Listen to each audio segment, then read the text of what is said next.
அலங்காரம் கொண்டவனா, ஆண்டியாய் நின்றானா, ஆனால் செல்வத்தை எல்லாம் கொடுப்பானா.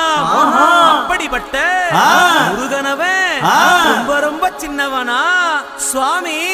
சின்ன சின்ன